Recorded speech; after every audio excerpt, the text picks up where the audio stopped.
Dans le village lointain d'Asala vivait une femme nommée Achabi. Elle était une belle vendeuse de nourriture, et sa cuisine était la meilleure de tout le village. Tout le monde l'appelait Achabi la cuisinière, parce que sa nourriture était si savoureuse que les gens venaient de partout pour la goûter. Chaque jour, Achabi installait son stand et cuisinait. Tout le monde aimait manger ses plats. Elle était très gentille, et les habitants du village l'appréciaient énormément.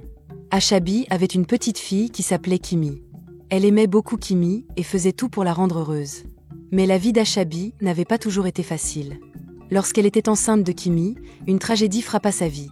Son mari, le père de Kimi, est décédé. Seule, Achabi s'est retrouvée à devoir tout gérer. Pourtant, elle n'a jamais baissé les bras. Chaque jour, elle travaillait dur, cuisinait et vendait ses plats pour subvenir aux besoins de sa fille. Elle aimait Kimi plus que tout au monde. Les villageois voyaient tous à quel point Achabi travaillait sans relâche et ils l'admiraient. Ils savaient que sa vie n'était pas facile, mais Achabi ne se plaignait jamais. Elle souriait toujours et prenait soin de Kimi du mieux qu'elle pouvait. Achabi et Kimi étaient inséparables, comme deux meilleures amies. Elles vivaient heureuses dans le village, et rien ne semblait pouvoir briser l'amour qu'elles partageaient. Mais un jour, un événement terrible bouleversa le village d'Asala. Un jeune homme fort et en bonne santé arriva au village. Il était bien connu des habitants et, comme beaucoup, il adorait la cuisine d'Achabi. Après avoir mangé l'un de ses plats, le jeune homme souriait, comme d'habitude. Mais plus tard dans la journée, il tomba gravement malade. Malheureusement, il n'a pas survécu. La nouvelle de son décès se répandit rapidement dans le village. Et avec elle, des murmures inquiétants, Achabi l'a empoisonné. Les villageois, sous le choc et envahis par la colère, n'ont pas cherché à comprendre. Comment quelqu'un d'aussi aimé, en qui ils avaient confiance, aurait-il pu faire une telle chose? Une foule se rassembla rapidement autour du stand d'Achabi. Ils crièrent à l'empoisonnement, au meurtre, sans jamais lui laisser une chance de s'expliquer. Leur colère prit le dessus. Dans leur rage, ils ramassèrent des pierres et commencèrent à la lapider. Achabi tomba bientôt au sol, sans vie. Kimi, qui n'avait que 10 ans, regarda toute la scène. Elle pleura, cria, mais personne ne l'écouta. Sa mère, sa seule famille, venait de disparaître. Achabi, cette femme gentille et courageuse qui cuisinait pour tout le monde, était partie à jamais, laissant Kimi seule au monde. Après la mort d'Achabi, la petite Kimi se retrouva complètement seule. Les villageois, incapables de s'occuper d'elle, prirent une décision difficile. L'envoyer dans un village voisin, chez son oncle Ala. Quand Ala apprit ce qui était arrivé à sa sœur, il fut submergé de tristesse. Sans hésiter, il accueillit Kimi chez lui à bras ouverts. L'oncle Ala était un homme bon, et dans sa maison, Kimi trouva une famille qui l'accepta avec amour. Ala avait déjà sa propre famille, mais ils traitèrent Kimi comme si elle avait toujours été l'une des leurs. Bien qu'elle fût encore profondément affectée par la perte de sa mère, l'amour et l'attention qu'on lui offrait commencèrent doucement à apaiser son cœur. Il veillait sur elle, lui offrant de la nourriture, un lit chaud et des gestes remplis de tendresse. Chaque jour, il lui répétait qu'elle faisait désormais partie intégrante de leur famille. Avec le temps, Kimi retrouva le sourire. Même si sa mère lui manquait cruellement, elle apprit à trouver du réconfort dans sa nouvelle vie. Elle jouait avec ses cousins, riait à nouveau, et aidait sa tante dans les tâches de la maison. Petit à petit, la lumière revint dans les yeux de Kimi. Les années passèrent. Kimi grandit et devint une belle jeune femme. À présent âgée de 18 ans, elle regardait avec gratitude son oncle Ala, qui avait tant fait pour elle. Mais ce dernier, vieillissant, savait qu'il était temps pour Kimi d'apprendre une vérité qu'il lui avait cachée pendant toutes ces années. Un jour, Ala appela Kimi pour lui parler. D'une voix calme mais empreinte de gravité, il lui raconta ce qui s'était passé, ce jour fatidique où elle avait perdu sa mère. Il lui expliqua qu'un jeune homme était mort après avoir mangé l'un des plats d'Achabi. Que les villageois, croyant qu'elle l'avait empoisonné, l'avaient accusé injustement. Et que, dans leur colère aveugle, il l'avait lapidé à mort. Kimi resta figée. Son cœur se serra comme jamais auparavant. Elle avait toujours cherché à comprendre ce qui était arrivé à sa mère, mais la vérité, maintenant qu'elle la connaissait, était encore plus cruelle que tout ce qu'elle avait imaginé. Des larmes silencieuses coulèrent sur ses joues alors qu'elle murmurait « Pourquoi ?» La douleur et l'injustice de cette histoire étaient presque insupportables. Ala posa doucement une main réconfortante sur son épaule. « Kimi, dit-il, je sais que c'est difficile, mais ta mère t'aimait plus que tout. Et maintenant que tu connais la vérité, je veux que tu gardes en toi sa force et son courage. » Malgré la douleur, Kimi sentit une étrange sérénité l'envahir. La vérité, bien qu'amère, lui apportait un sentiment de paix. Elle serra la main de son oncle et murmura « Merci ». Elle pleura longuement, Mais cette fois, ses larmes portaient aussi un mélange de soulagement. Sa mère lui manquait, plus que jamais, mais elle savait désormais tout ce qu'Ashabi avait enduré. Et à travers cette vérité, Kimi trouvait la force de lui rendre hommage. Peu de temps après que l'oncle Allah ait révélé la vérité à Kimi, un événement tragique bouleversa à nouveau sa vie. L'oncle Allah, cet homme si doux et aimant, qu'elle considérait comme un pilier, s'éteignit. La perte était immense. Après avoir déjà vu sa mère partir, Kimi se retrouvait une fois de plus avec un cœur brisé, orpheline de tout repère familial. Lors de l'enterrement, le cousin de Kimi l'approcha, le regard lourd. Ils l'assirent doucement et lui expliquèrent qu'ils ne pouvaient plus prendre soin d'elle. Les mots résonnèrent comme un coup de tonnerre. « Tu es grande maintenant », lui dirent-ils, « tu dois trouver ta propre voie. » Sous le choc, Kimi sentit une solitude écrasante l'envahir. Encore une fois, elle se retrouvait sans refuge, sans soutien et sans idée d'où aller. Elle pensa alors à sa mère. Ce village d'Assala, où sa mère avait autrefois été aimée, revint dans son esprit comme une lueur d'espoir. Peut-être, juste peut-être, les habitants du village pourraient l'accepter, elle, la fille d'Ashabi. Animée d'un nouveau souffle, Kimi prit une décision audacieuse. Elle rassembla ses affaires et retourna à Assala, prête à tenter de reconstruire une vie. Elle se souvenait des récits de sa mère, de la chaleur des villageois d'autrefois. Inspirée par ce souvenir, Kimi décida de suivre les traces de sa mère, cuisiner et vendre de la nourriture, espérant que cela suffirait à se faire accepter à nouveau. Une fois arrivée, elle installa un petit stand au cœur du village. L'odeur de ses plats savoureux embaumait l'air. Pleine d'espoir, elle attendit que les premiers curieux viennent goûter ses mets. Mais les heures passèrent, puis les jours, et personne ne vint. Les villageois gardaient leur distance, chuchotant entre eux. Les souvenirs du passé ne s'étaient pas effacés. Pour eux, Kimi restait la fille d'Ashabi, la femme qu'ils accusaient encore d'avoir empoisonné un jeune homme, des années auparavant. Cette méfiance, lourde et palpable, empêchait quiconque de s'approcher de son étal. Jour après jour, Kimi préparait ses plats avec soin, pleine d'espoir qu'un jour, quelqu'un briserait ce mur de silence. Mais chaque jour, ses efforts restaient vains. Les villageois passaient, jetant des regards furtifs, et s'éloignaient sans un mot. Cette solitude pesait lourdement sur elle. Kimi sentait la douleur du rejet, mais elle refusait d'abandonner. Avec détermination, elle continuait à cuisiner, perfectionnant ses recettes, s'accrochant à l'idée qu'un jour, les choses pourraient changer. Malgré les jours où l'espoir vacillait, Kimi gardait en elle une étincelle. Une foi inflexible en des lendemains meilleurs. Chaque plat qu'elle préparait portait en lui cet espoir. Celui qu'un jour, quelqu'un s'arrêterait, goûterait, et la verrait enfin pour ce qu'elle était vraiment, Kimi, et non seulement la fille d'Ashabi. Kimi rentrait chez elle, les larmes aux yeux, le cœur lourd de tristesse. Ses pieds traînaient sur le chemin poussiéreux. Elle avait essayé si fort, mais les villageois refusaient toujours d'acheter sa nourriture. Les murmures sur sa mère la suivaient partout, et la solitude pesait sur elle comme un fardeau insupportable. Alors qu'elle marchait sur une route isolée, quelque chose d'étrange se produisit. Une vieille femme sortit de l'ombre. Son dos voûté la faisait paraître petite, mais ses yeux, eux, étaient vifs et brillants. Kimi n'avait jamais vu cette femme auparavant, mais quelque chose en elle était troublant. Ce n'était pas une vieille femme ordinaire. C'était une sorcière.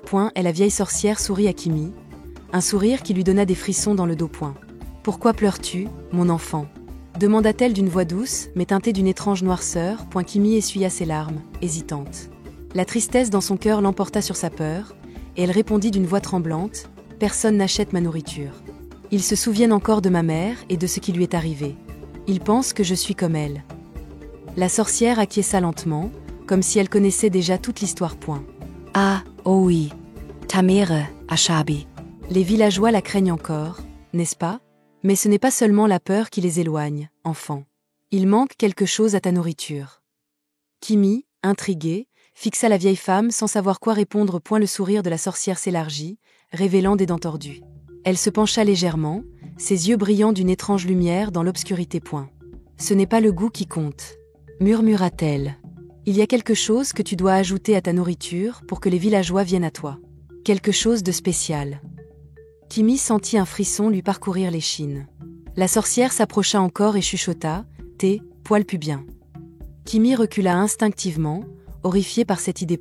« Utilise-les pour nettoyer ta nourriture, » poursuivit la sorcière, imperturbable. « Et mélange un peu de cette substance noire à tes plats. » Elle sortit une petite calebasse de sa robe en lambeaux et la tendit à Kimi. Cette dernière secoua la tête violemment. « Non. C'est dégoûtant. Je ne peux pas faire ça. » s'écria-t-elle. La sorcière gloussa d'un rire sec et froid.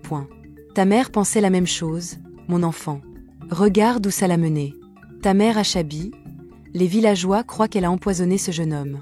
Mais la vérité n'est pas celle qu'ils pensent. Kimi, confuse, fixa la sorcière. Que veux-tu dire? Tout le monde dit que ma mère l'a empoisonné.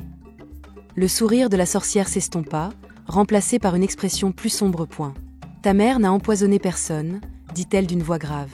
C'est nous, les sorcières, qui avons causé sa mort. Ta mère a refusé de se joindre à nous. Nous l'avons avertie, mais elle pensait qu'elle pouvait vivre sans notre pouvoir. Alors, nous lui avons donné une leçon. Le cœur de Kimi battait à tout rompre. Vous l'avez tuée? Mais pourquoi? La sorcière posa sur elle un regard glacial. Pour qu'elle comprenne. Elle croyait pouvoir cuisiner et vivre en paix sans nos dons. Mais quand elle a refusé de faire ce que nous disions, nous avons dû lui montrer le prix de la désobéissance. Nous avons tué cet homme et fait croire aux villageois que c'était elle.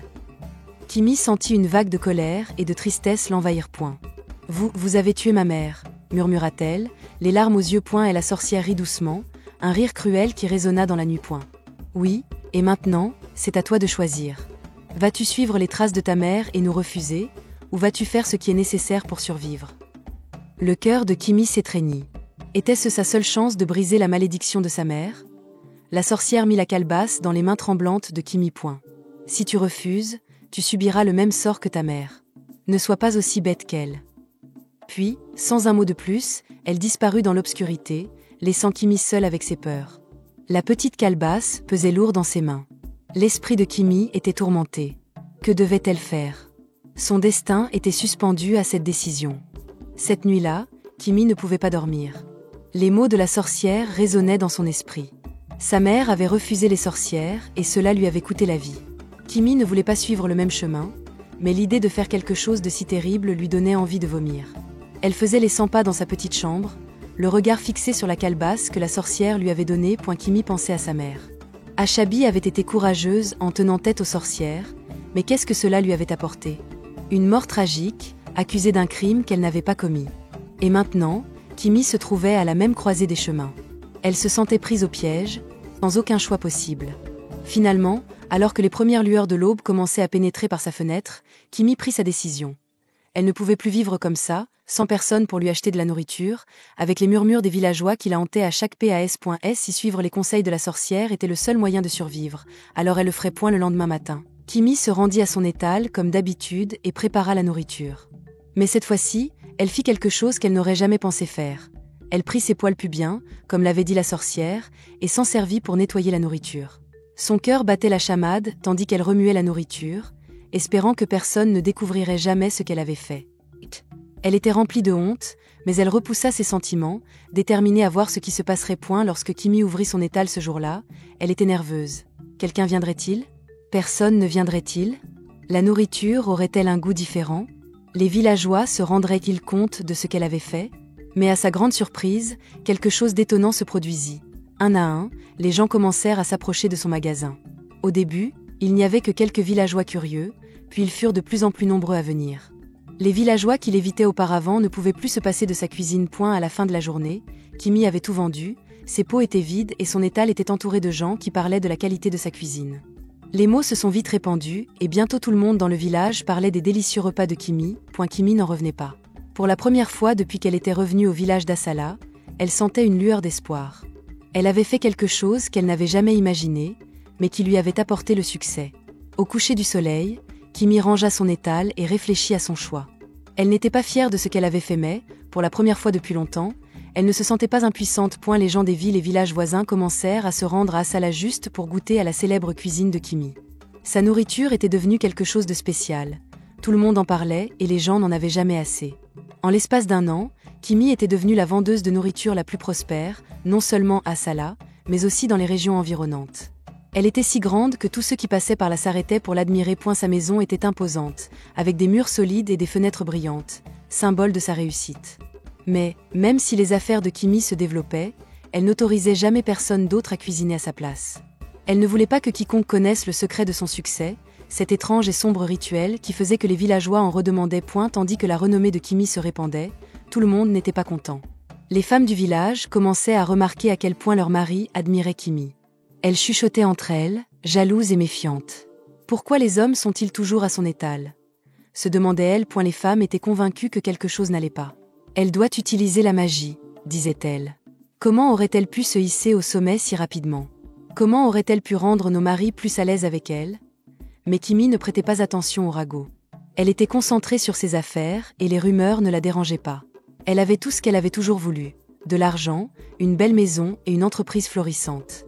Les chuchotements et la jalousie des femmes du village n'ont pas pu l'empêcher de réussir. Le succès de Kimi n'avait cessé de croître. Elle était devenue la coqueluche de tous les villages. Les gens venaient de loin, attirés par la réputation de sa cuisine. Mais au plus profond d'elle-même, Kimi connaissait le prix à payer pour cette renommée. Elle tentait de l'ignorer, repoussant cette pensée sombre dans un coin de son esprit. Pourtant, ce sentiment demeurait, silencieux, tapi dans l'ombre, en attente. Par une nuit froide et tranquille, Kimi était assise seule dans sa grande maison. Le silence régnait, troublé seulement par les craquements du bois sous l'effet du vent glacial.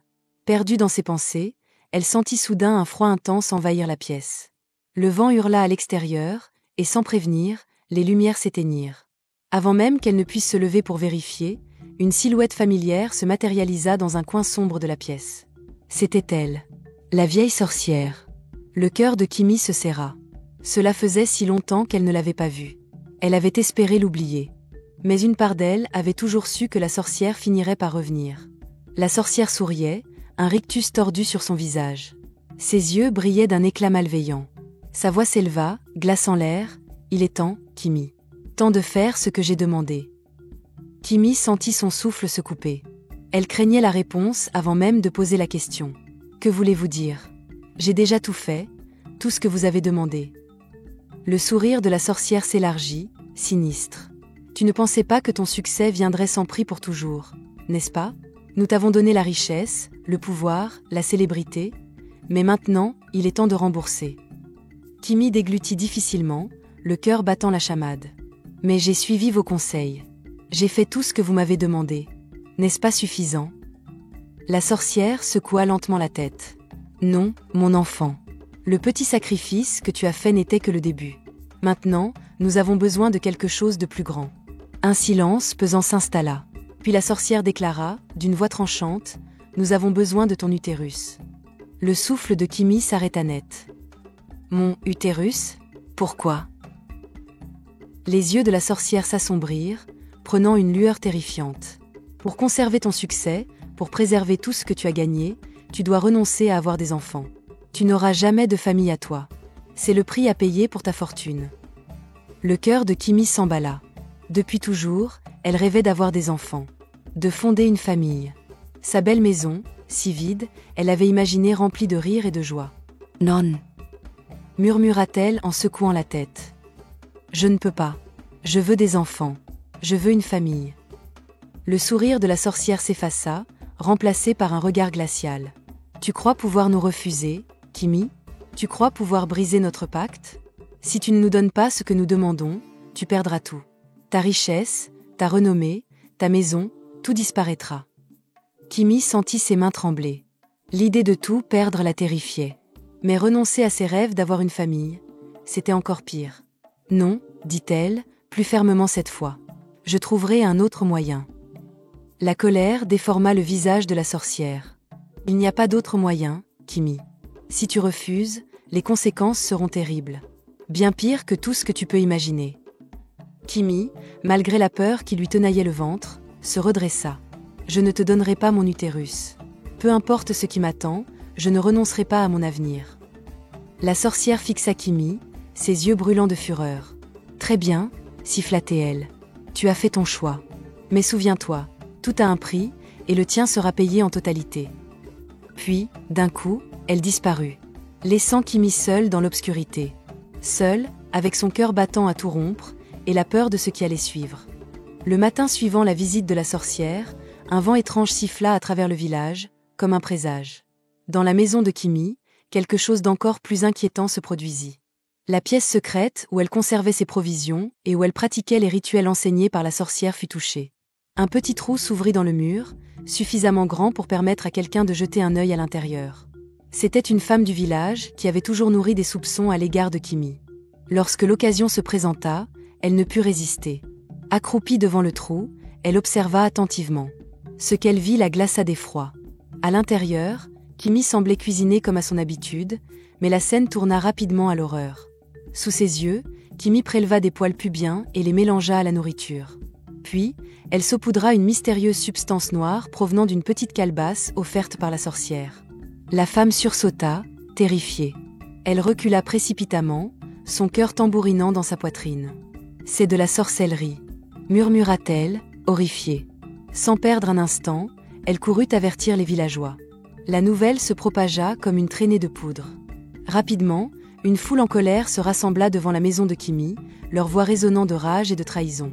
Kimi sortit pour faire face à la foule, tremblante. Les anciens du village, visage grave, s'avancèrent. « Est-ce vrai, Kimi ?» demanda l'un d'eux d'une voix grave. « As-tu utilisé la sorcellerie dans ta cuisine ?» Au début, Kimi voulut nier, mais la pression de la vérité et le poids de sa culpabilité l'accablèrent. Elle baissa la tête et avoua tout. La sorcière, les poils, la substance noire, et comment elle avait suivi ses rituels pour atteindre le succès. Les villageois furent stupéfaits. Leur admiration pour Kimi se transforma en indignation. Ils se sentirent trahis. Des cris de colère éclatèrent, réclamant une punition exemplaire. Les anciens décidèrent alors de convoquer l'oracle, une femme sage et respectée pour sa justesse. Lorsque l'oracle arriva sur la place du village, son regard perçant se posa sur Kimi. « Kimi, dit-elle d'une voix solennelle, tu as commis de graves péchés. Je te donne deux choix. Sacrifier ton utérus aux sorcières comme elles l'ont demandé, ou être condamné à mort pour tes actes. Le choix t'appartient. » Le cœur de Kimi se serra. L'idée de la mort l'épouvantait. Tremblante, elle murmura « Je choisis la vie. » L'oracle acquiesça lentement. « Alors, tu vivras. Mais à partir d'aujourd'hui, il t'est interdit de vendre de la nourriture dans ce village. Tu devras quitter cet endroit et ne jamais revenir. » Les murmures remplirent la foule. Certains villageois restaient en colère, mais d'autres semblaient soulagés. Accablée par la honte et la défaite, Kimi rassembla ses affaires. Elle jeta un dernier regard à ce village où elle avait autrefois nourri tant d'espoir. Sa vie avait basculé en un cauchemar. Sans se retourner, elle quitta cet endroit, emportant avec elle ses rêves brisés et un profond silence. Il y a longtemps, dans le paisible village d'Asala, l'histoire de Kimi est devenue une légende, transmise de génération en génération comme une mise en garde. Ses actes, guidés par la cupidité et un désir de vengeance, avaient entraîné sa chute. Les anciens se réunissaient autour des feux de camp pour raconter comment l'obsession du succès, lorsqu'elle dépassait les limites de la morale, pouvait briser même les âmes les plus prometteuses. Kimi, elle, ne revint jamais au village. Nul ne sut ce qu'elle devint. Mais son souvenir resta gravé dans les cœurs et les esprits des habitants, un rappel vivant des conséquences de nos choix. Si cette histoire vous a captivé, montrez votre soutien en aimant la vidéo. Partagez vos réflexions dans les commentaires. Qu'avez-vous retenu de cette fable ? Et surtout, n'oubliez pas de vous abonner à la chaîne pour découvrir encore plus de récits fascinants et envoûtants. Merci de votre écoute et à bientôt pour une nouvelle histoire.